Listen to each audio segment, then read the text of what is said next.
identified as mentally retarded, put back from the 5th grade into the 4th grade, and stayed in that category until I got out of high school.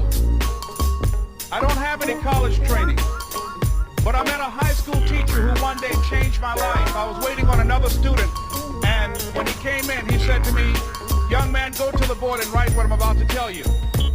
And I said, I can't do that, sir. He said, "Why not?" I said, "I'm not one of your students." He said, "It doesn't matter. Follow my directions now." I said, "I can't do that, sir." He said, "Why not?"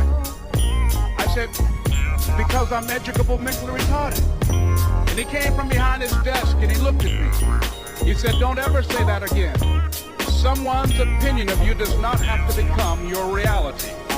And as he talked, my heart began to beat fast. Tears began to run by my eyes, and I was in the back just listening to him, because the speech he was giving, that speech was for me. And he said, "Les Brown," he said, "if you want to do anything worthwhile in life, you've got to be hungry." I told Mr. Washington I wanted to become a disc jockey. And so I started working to develop myself. He said, "I want you to practice every day being a disc jockey." I said, "But I don't have any job now." He said, "It doesn't matter." He said that it's better to be prepared for an opportunity and not have one than to have an opportunity and not be prepared. And as I was working to develop myself, I applied for a job as a disc jockey, WMB in Miami Beach. Went to a guy named Milton Butterball. I said, "How you doing, Mr. Butterball? I'd like to get a job as a disc jockey." He looked at me, he said, "Do you have any broadcast background?" I said, "No, sir, I don't." "Do you have any journalism background?" I said, "No, sir, I don't." He said, "We don't have any jobs available." I said, "Yes, sir." I went back to Mr. Washington and I told him. He said, "Don't take it personally." He said, "Most people are so negative, they will have to say no 7 times before they say yes." He said, "Go back again." So I went back again. I said, "How you doing, Mr. Butterball? My name is Les Brown." He said, "I know what your name is. What do you want?" I said, "I'd like to know whether or not you have any jobs at disc jockey, sir." He said, "Didn't I just tell you yesterday we didn't have any jobs?" I said, "Yes, sir, but I know whether or not somebody got laid off or somebody was fired, sir." He said, "No one was laid off or fired. Now get on out of here." I came back the next day like I was seeing you for the first time. I said, "Hello, Mr. Butterball, how are you?" He looked at me with rage. He said, "Go get me some coffee."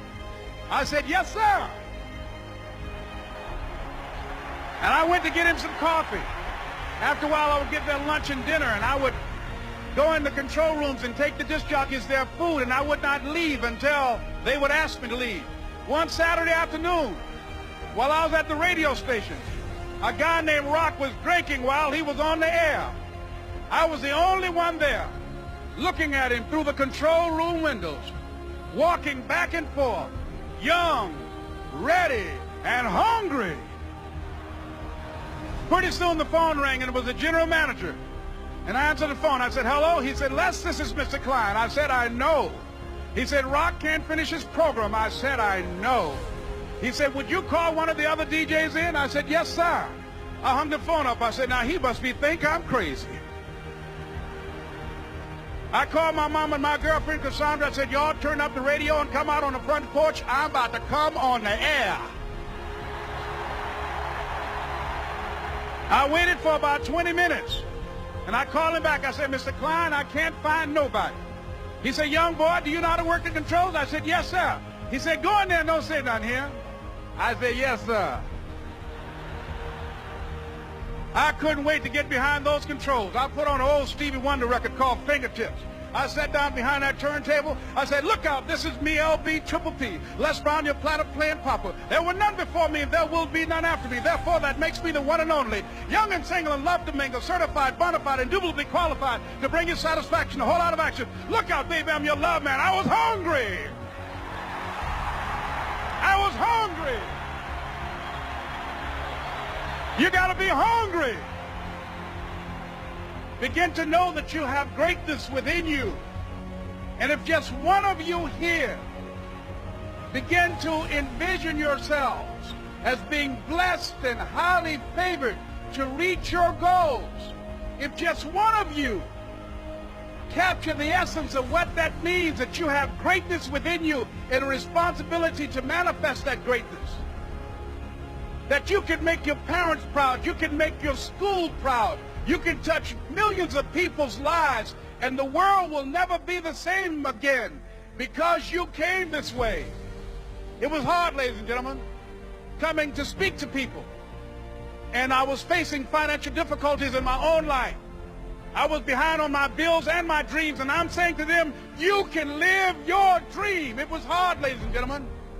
It was very difficult to pick myself up each day believing that I could do it. There were times that I doubted myself.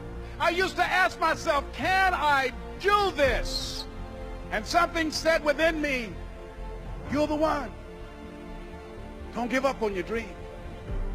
By continuing to push forward, by continuing to run toward my dream, that one day I would have my own talk show. It's a long shot, ladies and gentlemen, from Liberty City, an abandoned building on a floor, never knowing my mother or father. It's a long shot. Being here with you today in this dome in Atlanta, it's a long shot. No college training, labeled educable, mentally retarded, but I kept running toward my dream. Don't stop. Don't stop running.